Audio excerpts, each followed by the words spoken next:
जय हिंद साथियों, fin IAS के यूट्यूब चैनल पे आप लोगों को स्वागत है। आप जान रहे हैं कि हमारा लेक्चर संख्या 21 ही चल रहा था, जिसमें कि पढ़ाते पढ़ाते ही वीडियो जो है बीचे से कट गया था, मतलब रुक गया था, जिसकी वजह से हमें पुनः स्टार्ट करना पड़ा। तो आप यहाँ पे देख रहे हैं कि प्रयोगवाद जो है हमारा टॉपिक चल रहा है। तो यहाँ पे हम प्ले लिस्ट में लिख देंगे पार्ट 2, 21 का पार्ट 2 लिख देंगे, ठीक है। तो आप समझ जाइएगा पार्ट 1 पार्ट 2, तो उसको 21 से पार्ट 1 से पहले पार्ट 1 देखना है, 21 का देखना है, तो उसके बाद पार्ट 2 देखना है। हम तो कहेंगे शुरुआत से, अगर शुरुआत से नहीं देख रहे हैं तो शुरुआत से ही देखते हुए आगे बढ़ना है और नोट्स बनाते हुए चलना है, ठीक है। तो चलिए, हम क्या देख रहे थे कि प्रयोगवाद के अंतर्गत हमने पढ़ाया कि परिचय के अंतर्गत क्या लिखना है। तो प्रयोगवाद के प्रवर्तक अज्ञेय माने जाते हैं। उन्होंने कविता में नए प्रयोग किए थे और उसके बाद जो है प्रयोगवाद की प्रमुख विशेषताएं की बात किए थे, जिसमें कि नवीन शिल्प का प्रयोग बताए थे, नए प्रतीक और बिंब का प्रयोग, वैज्ञानिक मनोवैज्ञानिक चित्रण देखने के लिए मिलता है प्रयोगवादी कविता में। फिर यहाँ पे व्यक्तित्व की खोज की झलक है, तो व्यक्तित्व की खोज विशेषताएं हो गया। फिर नवीन भाषा में नवीनता है, तो ये भी क्या है, प्रमुख विशेषता है प्रयोगवाद की। अब इसके प्रमुख कवि की बात करेंगे, तो प्रमुख कवि लिखेंगे। प्रमुख कवि एक है अज्ञेय लिखेंगे, ठीक है। और दूसरा लिख देंगे आप धर्मवीर भारती, ठीक है। धर्मवीर भारती,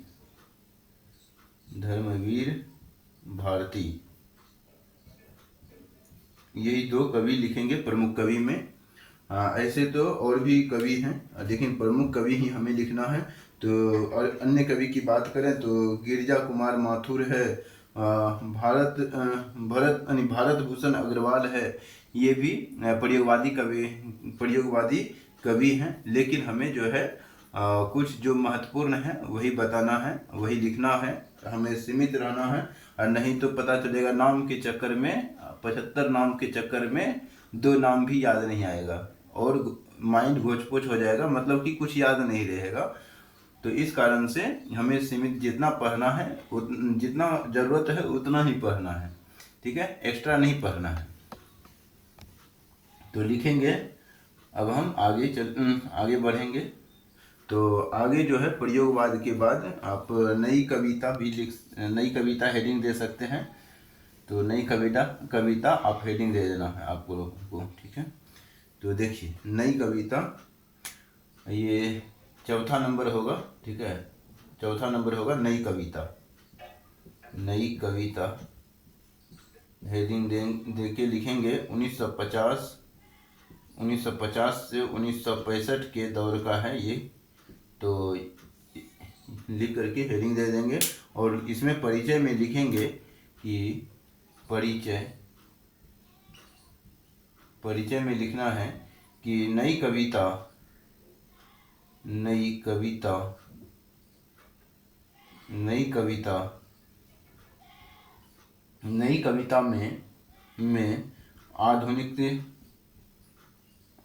आधुनिक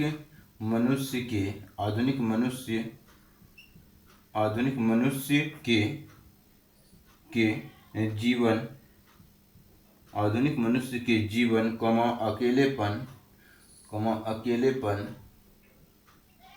अकेलेपन, ठीक है, अकेलेपन, तनाव और संघर्ष को अभिव्यक्ति दी है,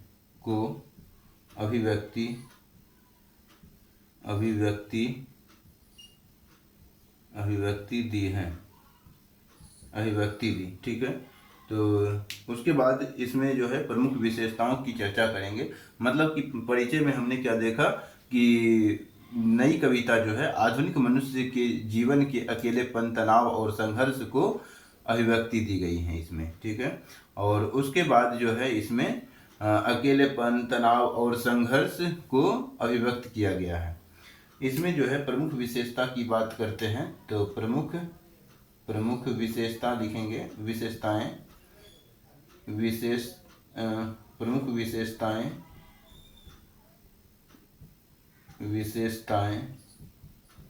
प्रमुख विशेषताएं में लिखेंगे कि आधुनिक जीवन का चित्रण, जो कि हमने देखा यहाँ पे आधुनिक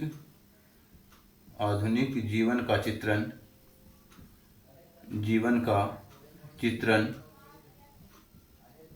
आधुनिक जीवन का चित्रण। उसके बाद दूसरा पॉइंट आप लिखेंगे कि अस्तित्ववादी सोच, ये भी नई कविता की विशेषताओं में से हैं। तो अस्तित्ववादी सोच। अगला पॉइंट लिखेंगे सामान्य मनुष्य का जीवन चित्रण, सामान्य मनुष्य का जीवन चित्रण,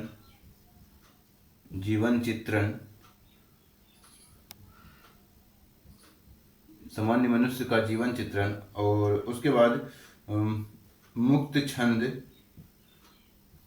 यानी कि छंद जो है यहाँ पे मुक्त है तो मुक्त छंद का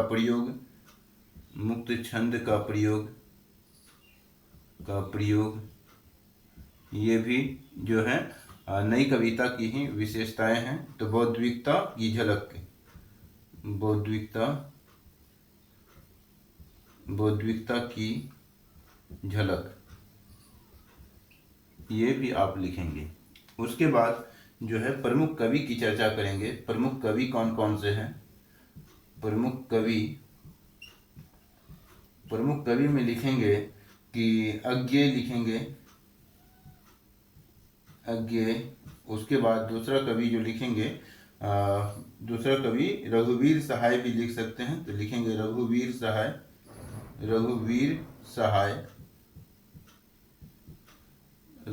सहाय। ये हैं नई कविता के प्रमुख कवि हैं। और इसमें लिखना है मुक्तिबोध, लिख देंगे मुक्तिबोध। ये भी नई कविता के प्रमुख कवि हैं, कवियों में से एक हैं। तो और अगर कवि का नाम बोलना है तो लिखना हो तो लिख सकते हैं, लेकिन ज़रूरी नहीं है। शमशेर बहादुर सिंह लिख सकते हैं, भवानी प्रसाद मिश्र लिख सकते हैं। तो ये सब भी जो है नई कविता के प्रमुख कवि हैं, लेकिन ज़्यादा महत्वपूर्ण ये है। ठीक है, तो ये हो गया हमारा नई कविता के बारे में। ठीक है, तो आगे हम देखते हैं। तो आगे जो है नई कविता के बाद हमने लिखाया था नवगीत लिखाया था। ठीक है, तो नवगीत के बारे में हम चर्चा करेंगे। अब इसको हटा लेते हैं। नवगीत छोटा पॉइंट है हमारा।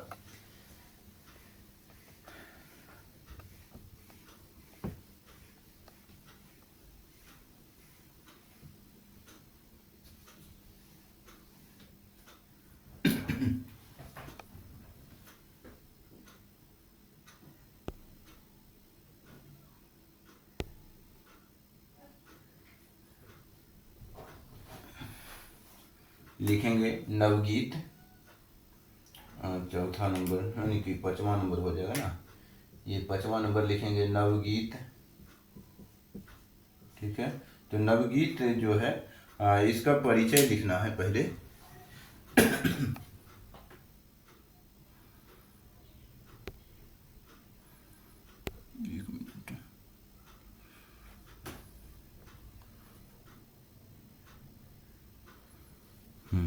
अब ठीक है, लिखेंगे नवगीत के बारे में।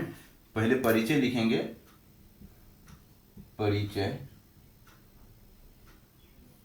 परिचय में लिखना है कि नवगीत पारंपरिक गीत का आधुनिक रूप है। नवगीत पारंपरिक गीत का आधुनिक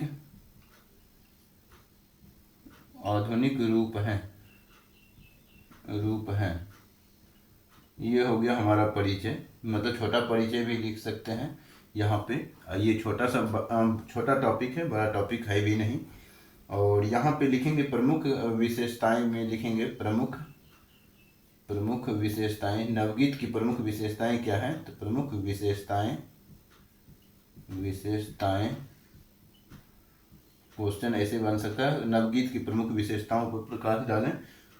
तो इसमें जो है और इसके प्रमुख कवि कौन कौन से हैं, तो ऐसे भी क्वेश्चन बना सकते हैं। तो प्रमुख विशेषताएं में लिखेंगे कि गीतात्मकता है। नवगीत जो है गीतात्मक है, तो गीतात्मक इसकी विशेषता हो गया। तो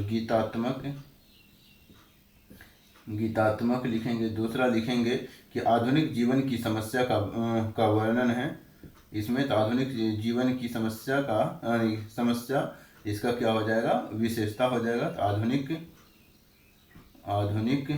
जीवन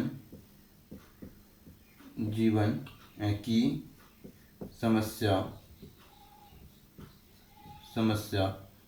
आधुनिक जीवन की समस्या को दिखाया गया है, ये भी लिख सकते हैं। अगला पॉइंट लिखेंगे सरल भाषा का प्रयोग। सरल भाषा भी इसका क्या हो गया? प्रमुख विशेषता हो गया।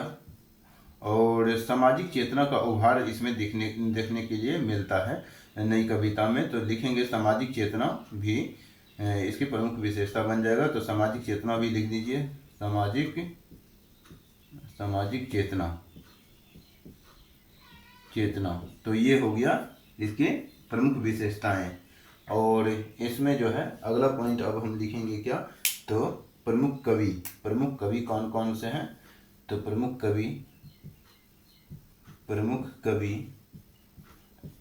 कवि की अगर हम बात करते हैं तो लिखेंगे ठाकुर प्रसाद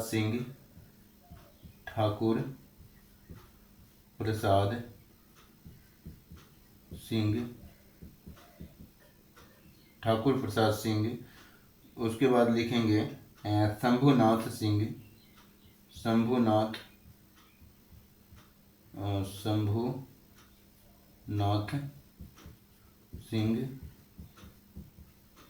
शंभुनाथ सिंह लिखेंगे। और जो है वीरेंद्र मिश्र भी लिख देंगे।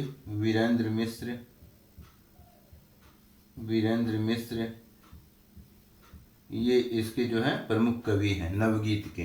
अन्य कवि के नाम अगर पता हो तो वो भी आप लिख सकते हैं, अगर याद रहे तो।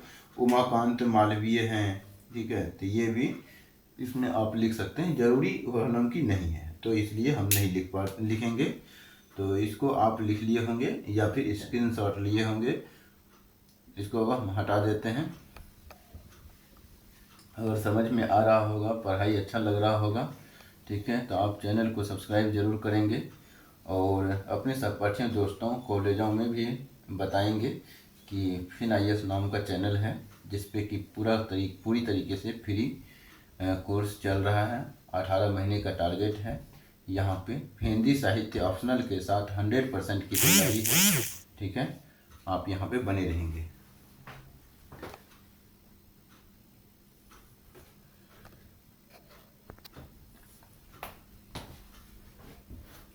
नवगीत के बाद अब हम समकालीन कविता की चर्चा करेंगे। ये हो जाएगा हमारा 5वां हो गया था, तो ये हो जाएगा हमारा 6ठा नंबर, ठीक है ना। तो लिखेंगे समकालीन कविता।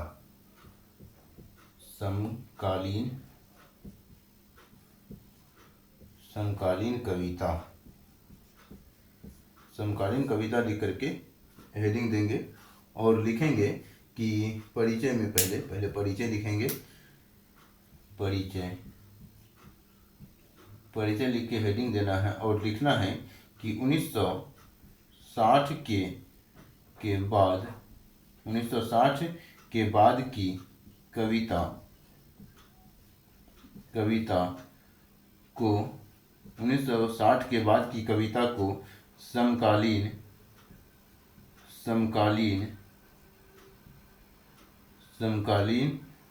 कविता कहा जाता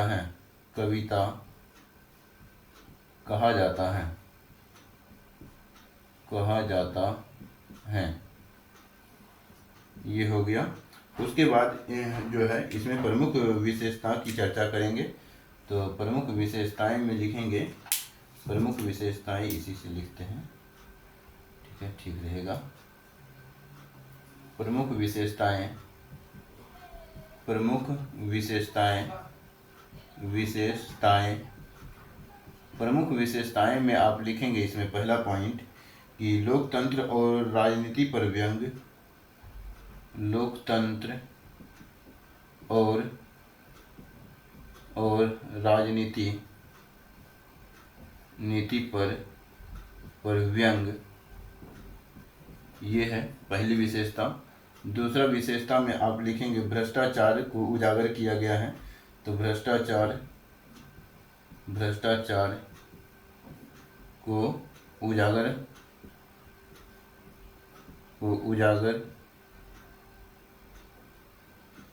किया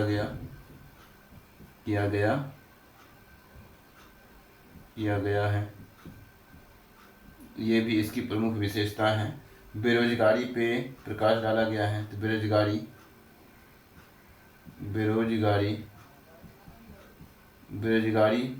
इसकी अनेक प्रमुख विशेषताएं हैं। प्रमुख बेरोजगारी की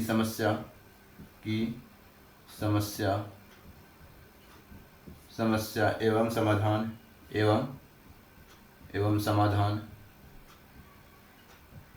समाधान देखने को मिलता है समकालीन कविता में। मतलब बेरोजगारी पे से संबंधित भी कविता लिखी जा रही थी, तो ये भी इसकी प्रमुख विशेषताएं हैं। तो उसके बाद लिखेंगे स्त्री विमर्श की चर्चा, स्त्री विमर्श की चर्चा, ठीक है। तो विमर्श का मतलब होता है कि जिन महत्वों को ध्यान में, मतलब कि जिन महत्व स्त्री के ज़रूरतों को महत्व नहीं दिया जाता था, उसके लिए जो स्त्रियां आवाज़ उठाई, तो वही उसका विमर्श हो गया, ठीक है। तो स्त्री विमर्श की चर्चा। उसके बाद दलित विमर्श लिखेंगे, दलित विमर्श मतलब जिस प्रकार स्त्रियां हैं उसी प्रकार दलित हैं, ठीक है। दलित विमर्श जैसे जाति प्रथा पे विरोध, ठीक है। तो स्त्री विमर्श में दलित विमर्श हो जाएगा। मतलब देखने को मिलता है पर्यावरण और वैश्वीकरण पे चर्चा, पर्यावरण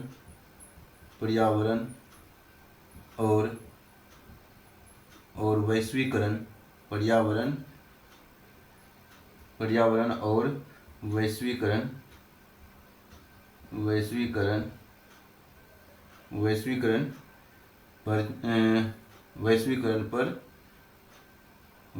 का प्रभाव देखने के लिए, मतलब वैश्वीकरण का प्रभाव भी देखने के लिए मिलता है किसमें, तो नई यानी समकालीन कविता में, ठीक है। तो वैश्वीकरण, पर्यावरण और वैश्वीकरण के मुद्दे लिख सकते हैं, कि मुद्दे लिख सकते हैं, ठीक है। प्रभाव लिखने से ज़्यादा बेहतर होगा, मुद्दे दिखने को मिलता है तो समकालीन कविता में। उसके बाद इसमें आप लास्ट पॉइंट लिखेंगे प्रमुख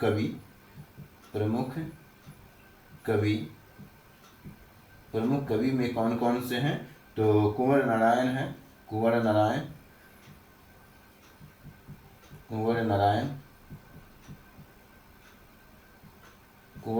है। और दूसरा कवि आप लिख सकते हैं केदारनाथ सिंह, ठीक है। केदारनाथ सिंह इसमें दूसरा कवि लिख सकते हैं।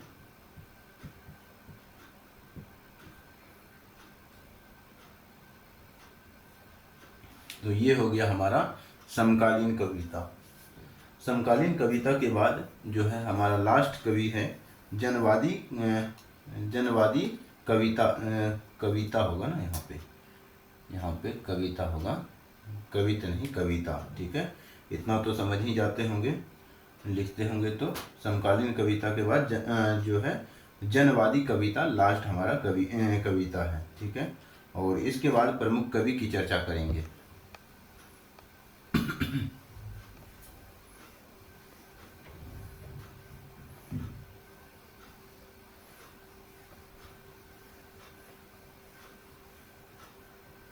जैसे जैसे सिलेबस में लिखाए हैं वैसे वैसे हम पढ़ा रहे हैं, और जैसे जैसे सिलेबस में हमने लिखाया है वैसे वैसे ही यूपीएससी के सिलेबस हैं, और ठीक यूपीएससी के सिलेबस के अकॉर्डिंग हम यहाँ पे चल रहे हैं।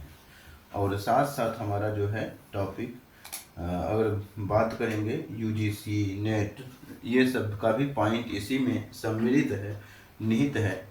दिल्ली यूनिवर्सिटी कई मतलब कि पीजी का कोर्स है, इसमें बीए का भी है, पार्ट है, मतलब बीए जो ग्रेजुएशन करते हैं हिंदी साहित्य से, वो भी इसी में निहित है। तो जब ये आप यूपीएससी का लेक्चर देख लेते हैं तो किसी भी प्रकार के एग्ज़ाम में बैठने के लिए आप एलिजिबल हो जाते हैं, ठीक है, हिंदी साहित्य से संबंधित पीजी तक। और उसके बाद कुछ ही चैप्टर है जो कि थोड़ा अलग है, वो हम लास्ट में देख लेंगे, ठीक है। वो लास्ट में जब 350 घंटे का जो हमारा टारगेट है, 350 घंटे के या तो पहले हमारा कोर्स कंप्लीट हो जाएगा, या तो 350 घंटे के कुछ 2 4 5 लेक्चर का इधर उधर हो सकता है, लेकिन हमारा जो टारगेट है 350 घंटे का वही रहेगा। और हालांकि 5 लेक्चर इधर या उधर, 10 लेक्चर इधर या उधर हो सकता है, ठीक है, इसमें कुछ नहीं कहा जा सकता। और मतलब ये कंप्लीट होने के बाद कोर्स हम दूसरे जो है देख लेंगे, मतलब कि जो जो टॉपिक यूनिवर्सिटी लेवल पे है वो भी हम लिख देंगे। हालांकि वो लास्ट में हम लिख देंगे, जहाँ तक यूपीएससी एंड हो जाएगा वहाँ पे हम एंड लिख देंगे यूपीएससी सिलेबस, और लास्ट में हम लिख देंगे यूनिवर्सिटी के लिए महत्वपूर्ण। तो वो जब लिख देंगे तो वहाँ से आपको समझ में आ जाएगा कौन सा वीडियो यूपीएससी के लिए देखना है और कौन सा वीडियो और मतलब कि यूनिवर्सिटी के छात्र देखेंगे, ठीक है, ये छात्राएं देखेंगे। तो वो अंतर आ जाएगा, ठीक है, अंतर समझ में आ जाएगा। लेकिन यूनिवर्सिटी वाले को अब यानी कि शुरुआत से ही देखना है, शुरुआत से ही देखना है। लेकिन यूपीएससी वाले को लास्ट का जो है, जैसे 10 15 वीडियो लास्ट में जो बनाएंगे यूपीएससी को कोर्स कंप्लीट होने के बाद, वो जिसका केवल यूपीएससी में हिंदी साहित्य है वो आगे का लेक्चर नहीं देखेंगे। जो पीजी करेंगे हिंदी साहित्य से वो तो देखेंगे ही देखेंगे। तो लिखेंगे जनवादी कविता, ठीक है, तो जनवादी कविता देखिए, हेडिंग दीजिए, 7वां हमारा पॉइंट है, 7वां कविता है ये, जनवादी कविता, ठीक है। तो जनवादी कविता लिख करके परिचय देंगे यहाँ भी, तो परिचय दे करके लिखेंगे, परिचय में दे करके लिखेंगे कि जनवादी कविता, जनवादी कविता, जनवादी कविता आम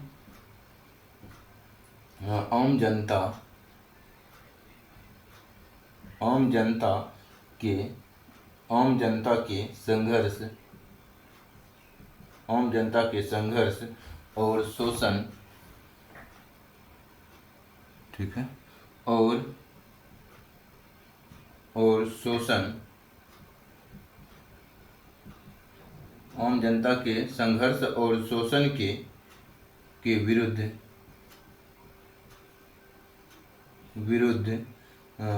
लिखी गई कविता है।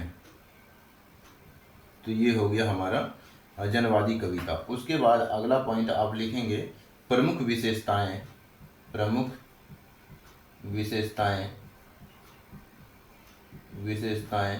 विशेषताएं में लिखेंगे कि पहला पॉइंट जनजीवन का चित्रण, जनजीवन का चित्रण, तो ये इसकी प्रमुख विशेषता हो जाएगा। सामाजिक न्याय की खोज, मतलब सामाजिक न्याय जो है इसकी प्रमुख विशेषता हो जाएगा। सामाजिक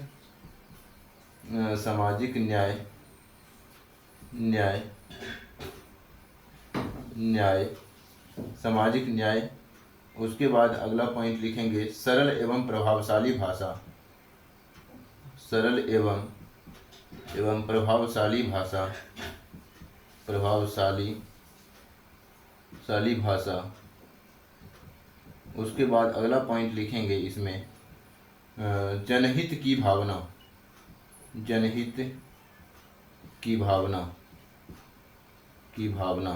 ठीक है। तो ये हो गया हमारा प्रमुख विशेषताएं। प्रमुख कवि की चर्चा करेंगे। अब प्रमुख कवि की चर्चा में लिखेंगे प्रमुख कवि। प्रमुख कवि में लिखेंगे कि नागार्जुन, लिख करके यहाँ पे समाप्त कर देंगे। नागार्जुन, नागार्जुन प्रमुख कवि हैं जनवादी कविता के। तो ये हो गया हमारा कविता वाला जो है सेक्शन हमारा कंप्लीट होता है। तो हमने सिलेबस के रूप में जो लिखाया था, एक बार हम चर्चा कर लेते हैं सिलेबस पे। हमने बताया था कि आधुनिक हिंदी कविता की प्रमुख प्रवृत्तियाँ जिसमें कि छायावाद, प्रगतिवाद, प्रयोगवाद, नई कविता, नवगीत, समकालीन कविता और जनवादी कविता था। तो हम इस सब को हमें एक बाय एक करके देख लिया है, कंप्लीट कर लिया है। अब हम प्रमुख कवि इसके जो है प्रमुख कवि देखेंगे, जो कि मैथिली शरण गुप्त हैं, जयशंकर प्रसाद है, सूर्यकांत त्रिपाठी निराला है, महादेवी वर्मा है, रामधारी सिंह दिनकर हैं, सच्चिदानंद हीरानंद वासन अज्ञे हैं, और गजानन माधव मुक्तिबोध है, और नागार्जुन है। ये लास्ट हमारा रहेगा प्रमुख कवि। ठीक है, तो प्रमुख कवि दे करके हेडिंग देंगे और लिखते जाएंगे। ठीक है, जैसे जैसे हम लिखाएंगे वैसे वैसे लिखते चले जाना है। प्रमुख कवि, हो सकता है प्रमुख कवि इस क्लास में कंप्लीट ना हो। ठीक है,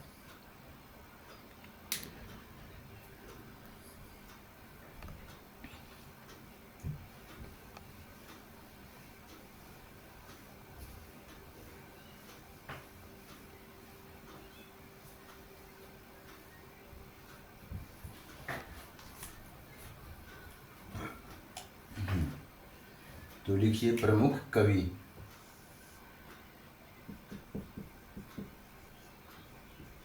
प्रमुख कवि, प्रमुख कवि कौन कौन से हैं? तो पहले हम डायरेक्ट पहले नाम लिख देते हैं यहाँ पे। प्रमुख कवि स्ट्रक्चर बनाएंगे। मैथिली शरण गुप्त पहला नंबर पे,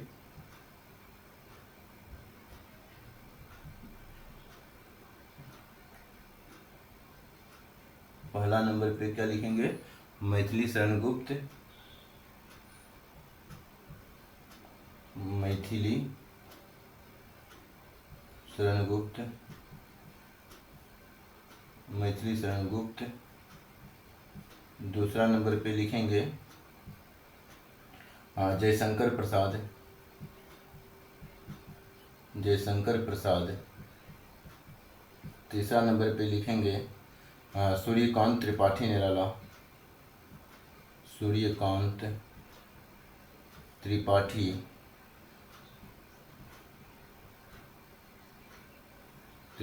निराला।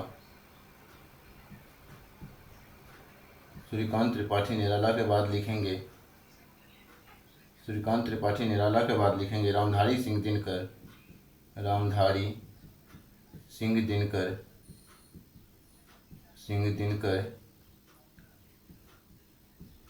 रामधारी सिंह दिनकर के बाद लिखेंगे, ये हमारा हो जाएगा दूसरा नंबर, ये हो जाएगा तीसरा नंबर, ये हो जाएगा चौथा नंबर। और रामधारी सिंह दिनकर के बाद लिखेंगे अगला कवि प्रमुख कवि के रूप में महादेवी वर्मा, महादेवी वर्मा, महादेवी वर्मा। महादेवी वर्मा के बाद लिखेंगे अगला कवि के रूप में सच्चिदानंद हीरानंद वात्स्यायन अज्ञे। ठीक है, तो सच्चिदानंद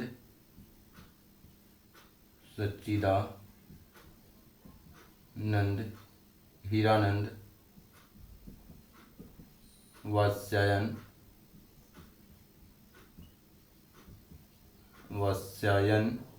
अज्ञे, यही है पूरा नाम अज्ञे का। ठीक है, और इसके बाद जो अगला कवि लिखेंगे, अगला कवि के रूप में क्या लिखेंगे? गजानन माधव मुक्तिबोध, गजानन माधव मुक्तिबोध।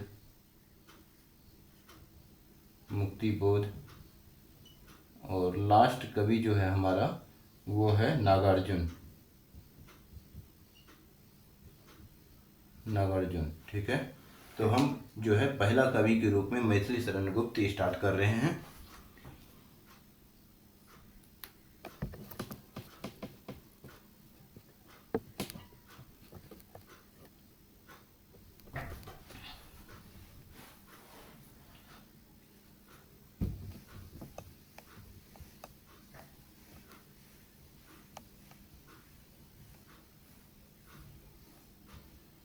तो लिखेंगे मैथिली शरण गुप्त, पहला नंबर दे करके हेडिंग देंगे, मैथिली शरण गुप्त लिख देंगे।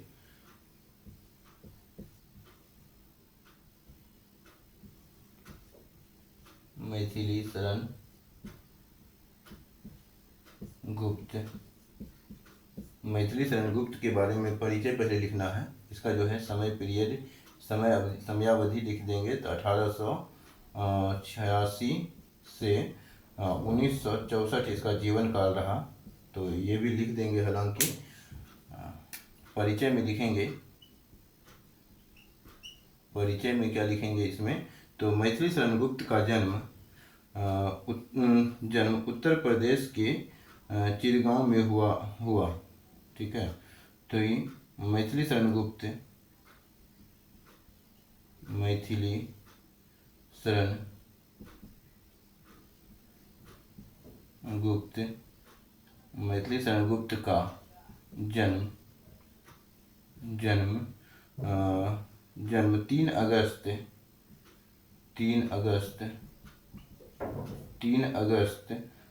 1886 को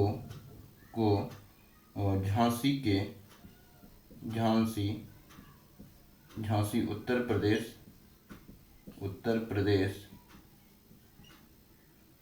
उत्तर प्रदेश ब्रैकेट में बंद कर देंगे के चिरगांव में हुआ। चिरगांव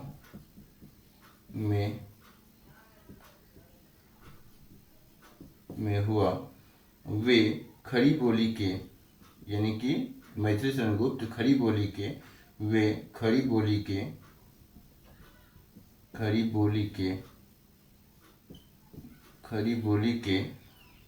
प्रथम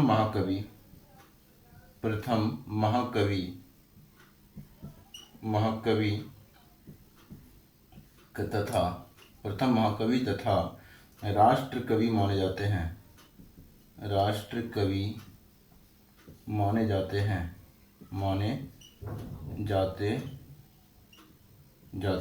ठीक है, महात्मा गांधी ने उन्हें राष्ट्र कवि की उपाधि दी। लिखेंगे महात्मा गांधी ने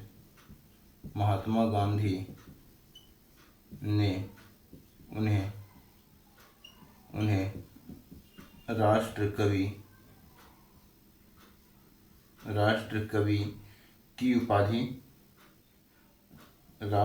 कवि की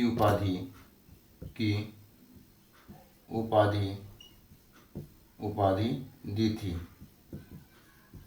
ठीक है, तो ये हो गया हमारा पहला पॉइंट। उसके बाद काव्य विशेषताएं लिखेंगे। मैथिली शरण गुप्त के काव्य विशेषताएं। ठीक है, काव्य विशेषताएं में क्या क्या लिखेंगे, तो काव्य विशेषताएं में लिखेंगे राष्ट्रीय चेतना का विकास, राष्ट्रीय चेतना का विकास, राष्ट्रीय चेतना का विकास। राष्ट्रीय चेतना का विकास के बाद लिखेंगे अगला पॉइंट, भारतीय संस्कृति एवं इतिहास का चित्रण। भारतीय संस्कृति एवं इतिहास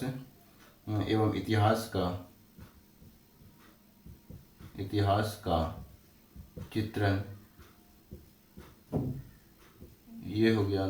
तीसरी विशेषता लिखेंगे कि नारी के त्याग और सम्मान का वर्णन। नारी के त्याग और सम्मान का वर्णन, नारी के त्याग और सम्मान का वर्णन।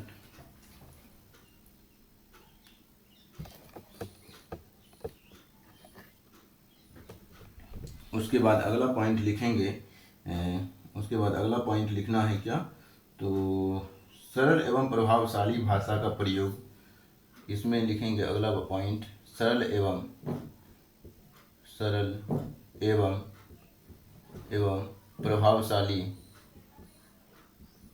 प्रभावशाली भाषा का भाषा का प्रयोग ये हो गया।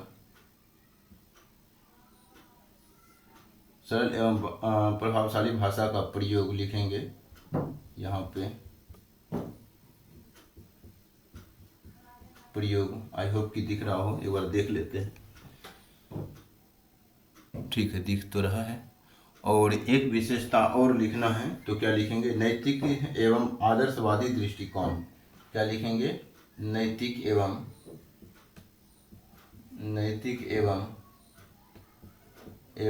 आदर्शवादी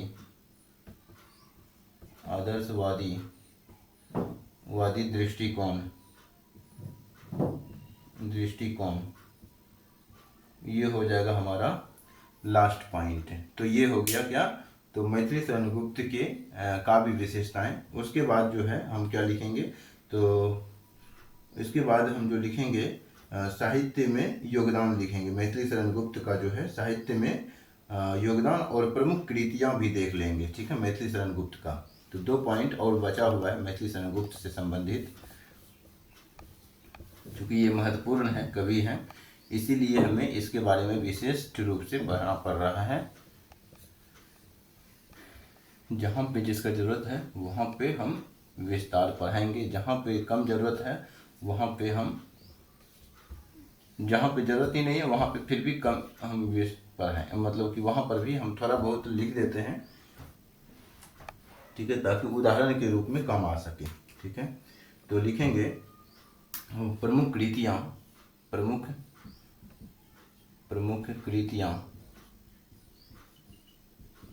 प्रमुख कृतियां में क्या क्या लिखेंगे इसमें? तो प्रमुख कृतियां में लिख सकते हैं भारत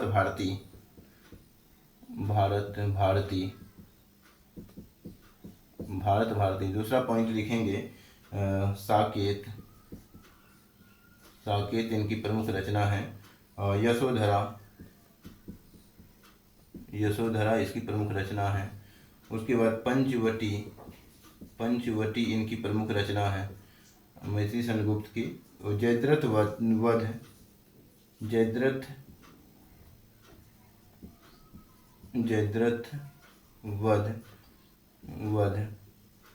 ये भी इनकी प्रमुख रचना है।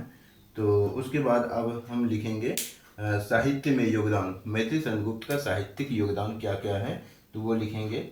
तो लिखना है साहित्य में या साहित्यिक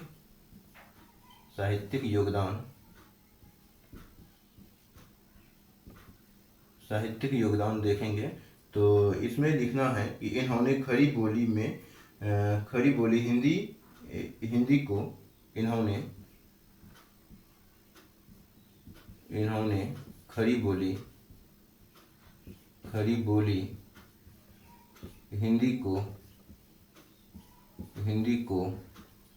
बोली हिंदी को काव्य की प्रतिष्ठित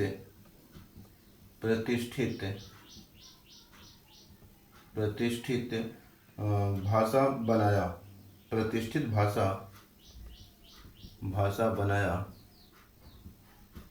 मतलब खड़ी बोली हिंदी को काव्य की प्रतिष्ठित भाषा बनाया और राष्ट्रीय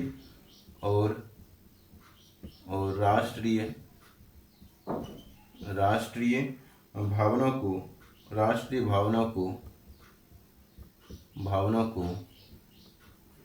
को जन जन तक पहुंचाया।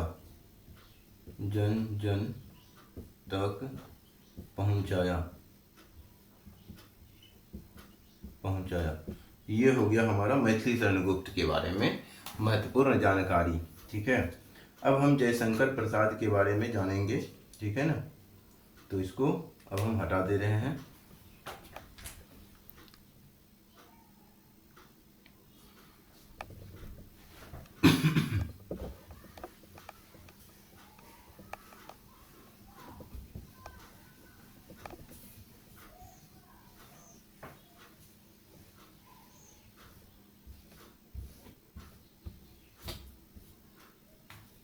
लिखेंगे जयशंकर प्रसाद। दूसरा कवि है हमारा जयशंकर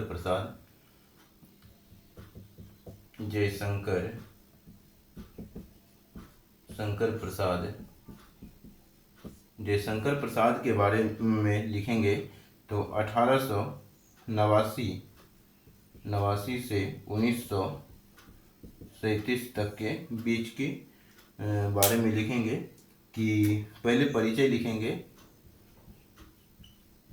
परिचय में लिखेंगे कि जयशंकर प्रसाद का जन्म, जयशंकर प्रसाद का जन्म, जयशंकर प्रसाद का जन्म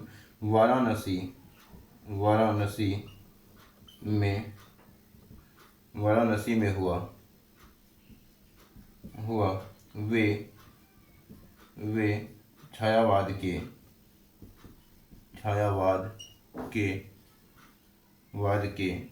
चार प्रमुख कवियों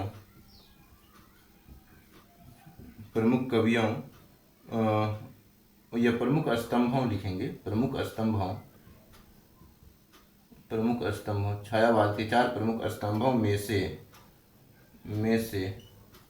एक हैं। वे कवि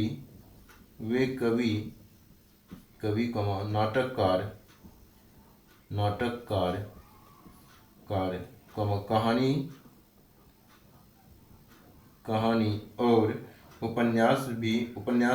कहानी और उपन्यासकार,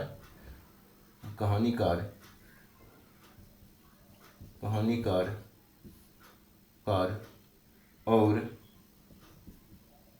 और उपन्यासकार और उपन्यासकार भी थे। ठीक है, वे कवि थे, मतलब वे कवि भी थे, नाटककार भी थे, कहानीकार भी थे, उपन्यासकार भी थे। ठीक है, तो ये चारों यानी कि 4-5 इसमें जो है गुण थे, मतलब चारों पांचों गुण एक साथ भी इसमें विद्यमान थे। कवि, नाटककार, कहानीकार, उपन्यासकार, ये सब हैं। और निबंध में भी है। ठीक है, निबंध भी लिख सकते हैं आप, इसमें जोड़ सकते हैं। उसके बाद जो है काव्य विशेषता की बात करें तो इसमें काव्य विशेषता लिखेंगे, काव्य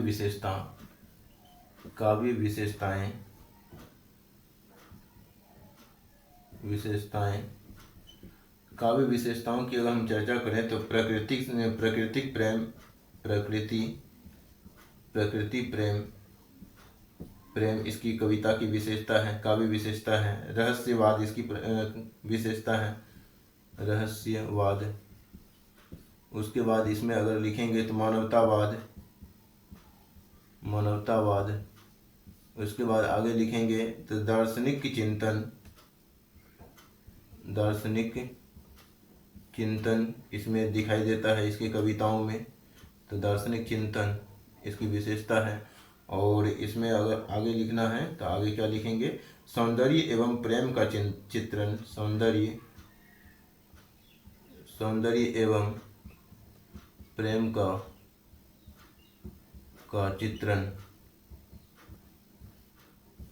का चित्रण, ये हो गया। प्रमुख कृतियां की बात करेंगे, प्रमुख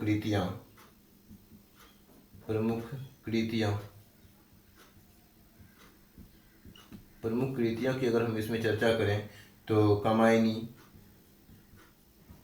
कामायनी इसकी प्रमुख रचनाएं हैं, प्रमुख रचना है। आंसू इसकी प्रमुख रचना है। और झरना इसकी प्रमुख रचना है। ठीक है, झरना इसके प्रमुख रचना के नाम है। आगे अब हम देखेंगे दूसरा, मतलब साहित्यिक पहले योगदान दे करके अगला कवि देखेंगे। पहले इसमें साहित्यिक योगदान देख लेते हैं। साहित्यिक योगदान क्या क्या है जयशंकर प्रसाद का। साहित्यिक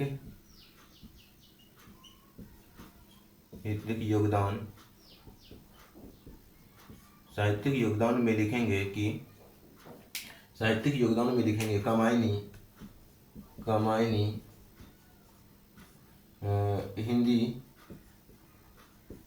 कामायनी हिंदी का महान महान महाकाव्य महाकाव्य काव्य माना जाता है माना जाता है माना जाता है जिसमें मनु और श्रद्धा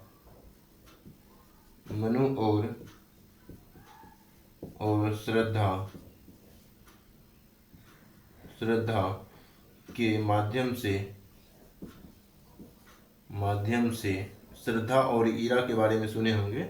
यह ईरा अर्थात मनु की यहाँ पे चर्चा है। तो श्रद्धा यानी कि मनु और श्रद्धा के माध्यम से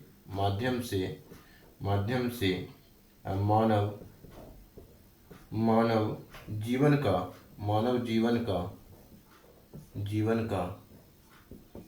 जीवन का दर्शन या दार्शनिक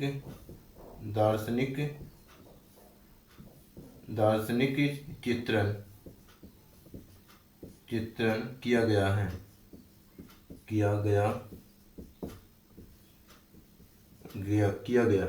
तो ये हो गया जयशंकर प्रसाद के बारे में। अब हम देखते हैं समय है या नहीं। तो अभी समय है, ठीक है ना, अभी समय है 21। हो सकता है कि लेक्चर 21 जो है हमारा लंबा हो जाए, ठीक है। लेक्चर 21 जो है वो पार्ट 2 है ये हमारा। तो पार्ट 2 है, फिर भी कोई बात नहीं, लंबा ही होगा। अगर पूरा टॉपिक कंप्लीट हो जाता है तो अच्छी बात है। तो लिखेंगे सूर्यकांत त्रिपाठी निराला। अब तीसरा कवि के रूप में सूर्यकांत त्रिपाठी निराला, तीसरा कवि जो होगा हमारा सूर्यकांत त्रिपाठी निराला होगा।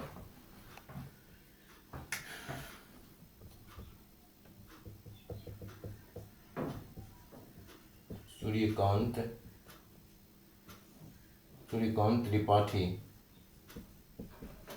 त्रिपाठी निराला। सूर्यकांत त्रिपाठी निराला के रूप में के बारे में अगर लिखना हो तो क्या लिखेंगे?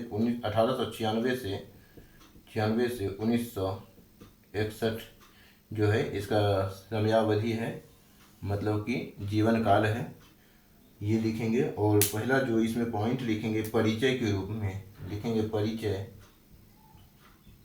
परिचय अगर लिखेंगे, इसमें लिखेंगे कि निराला का जन्म बंगाल में हुआ। निराला का जन्म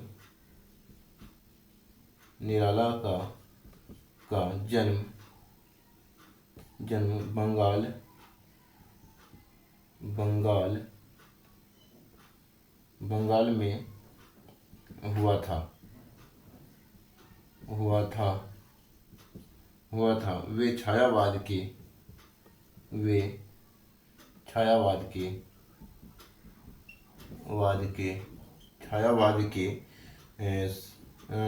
के प्रमुख कवि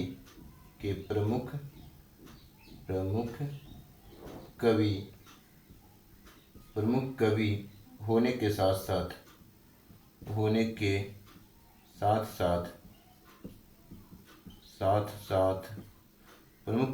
साथ साथ विद्रोही और क्रांतिकारी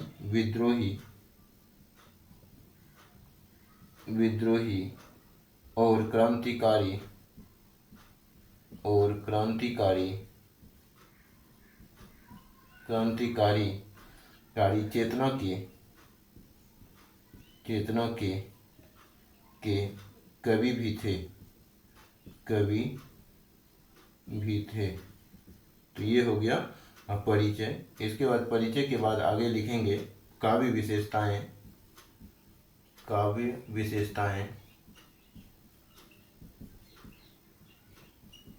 विशेषताएं में लिखेंगे कि सामाजिक विद्रोह, ठीक है, सामाजिक विद्रोह,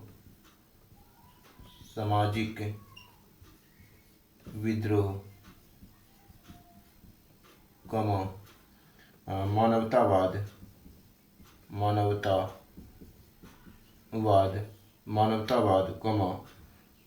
मुक्त छंद का प्रयोग, मुक्त छंद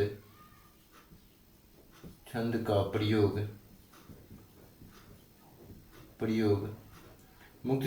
प्रयोग, गरीबों एवं शोषितों के प्रति संवेदना, गरीबों गरीबों गरीबों एवं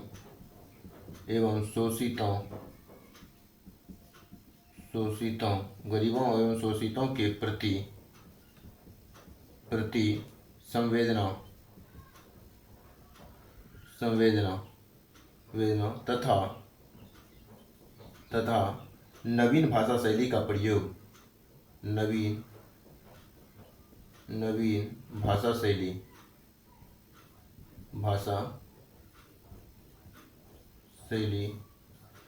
नवीन भाषा शैली इसकी प्रमुख विशेषताएं हैं। इसकी प्रमुख काव्य विशेषताएं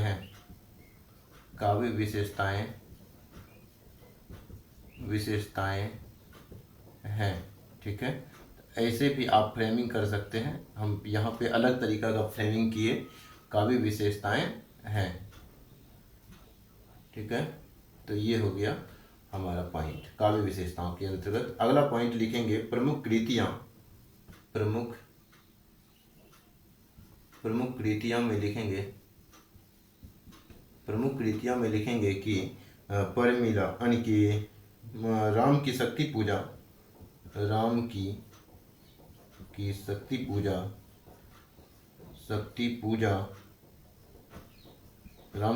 पूजा के बाद लिखेंगे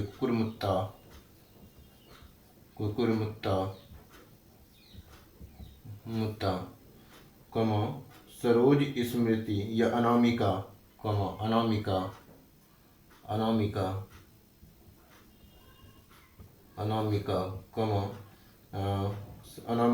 सरोज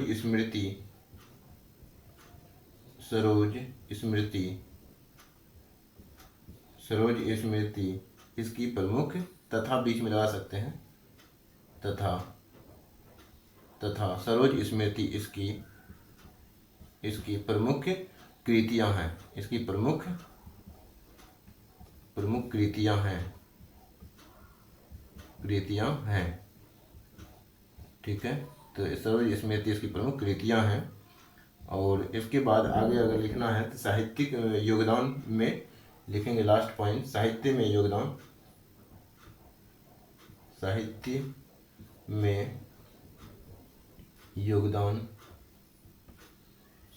योगदान के अंतर्गत क्या लिखना है? तो साहित्य में योगदान के अंतर्गत लिखना है कि हिंदी कविता को मुक्त छंद,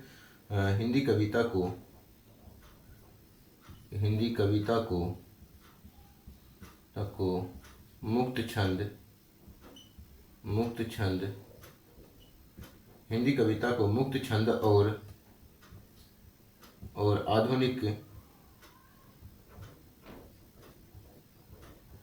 अभिव्यक्ति प्रदान करने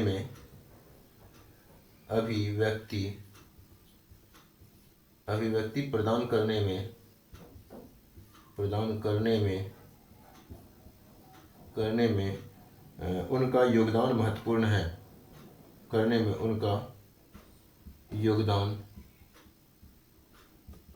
योगदान महत्वपूर्ण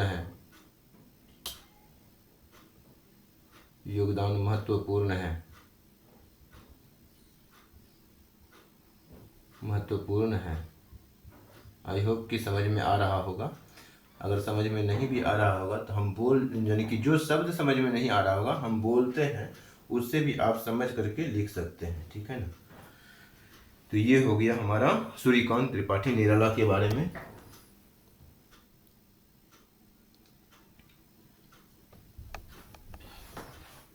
अब हम अगला कवि देखते हैं। सूर्यकांत त्रिपाठी निराला के बाद अगला जो कवि है वो है महादेवी वर्मा। ठीक है ना। तो महादेवी वर्मा लिखेंगे, चौथा नंबर पे हेडिंग देंगे। और महादेवी वर्मा के बाद पहले महादेवी वर्मा देख लेते हैं, उसके बाद की चर्चा करेंगे, समय बचता है तो। ठीक है ना।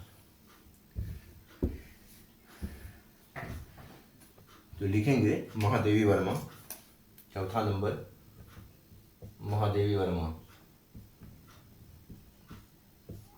वर्मा महादेवी वर्मा की समयावधि यानी कि जीवन काल की अगर बात करें तो 1907 से 1987 इसका जीवन काल है। ठीक है, और इसके बारे में लिखना है पहले परिचय में लिखेंगे कि महादेवी वर्मा का जन्म फर्रुखाबाद, महादेवी वर्मा का जन्म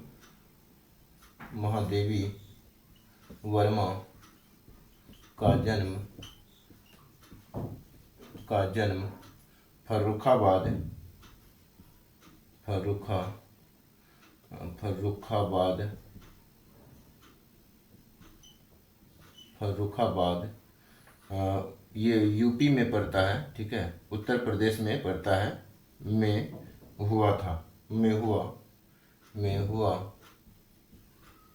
हुआ। उन्हें आधुनिक मीरा कहा जाता है। उन्हें आधुनिक मीरा कहा जाता है। ये हो गया हमारा महादेवी वर्मा का परिचय।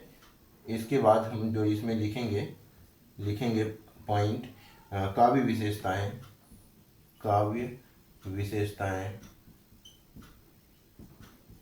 विशेषताएं में लिखेंगे कि करुणा और वेदना का प्रयोग। तो काव्य विशेषताओं में लिखेंगे करुणा, करुणा। तो मार्कर ही चेंज कर लेते हैं, लगता है ये खत्म हो रहा है। ठीक है, तो करुणा और वेदना, आध्यात्मिक प्रेम,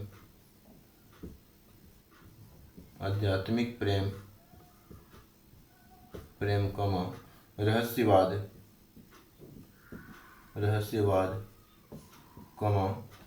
प्राकृतिक चित्रण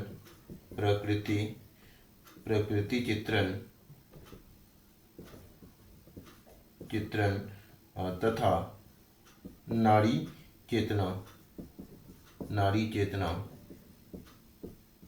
चेतना इसकी प्रमुख काव्य विशेषता है। ठीक है, इसकी प्रमुख काव्य विशेषताएं हैं।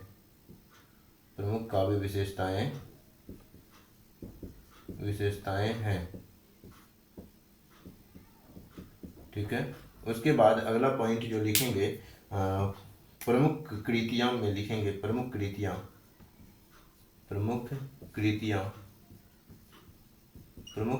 में लिखेंगे कि यामा दीपशिखा, निर्जा तथा संध्या गीत इसकी प्रमुख कृतियां हैं। ठीक है, तो ये हो गया प्रमुख कृतियां हैं। और इसके बाद योगदान देखेंगे, साहित्यिक योगदान। तो लिखेंगे साहित्यिक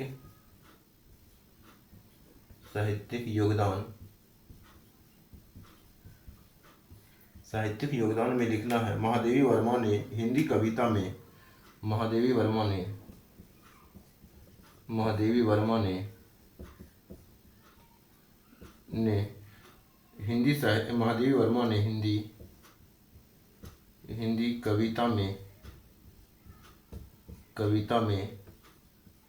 हिंदी कविता में स्त्री चेतना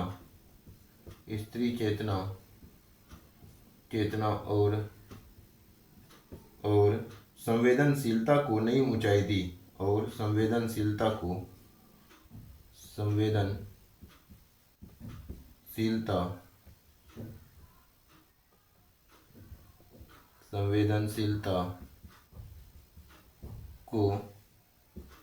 नई ऊंचाई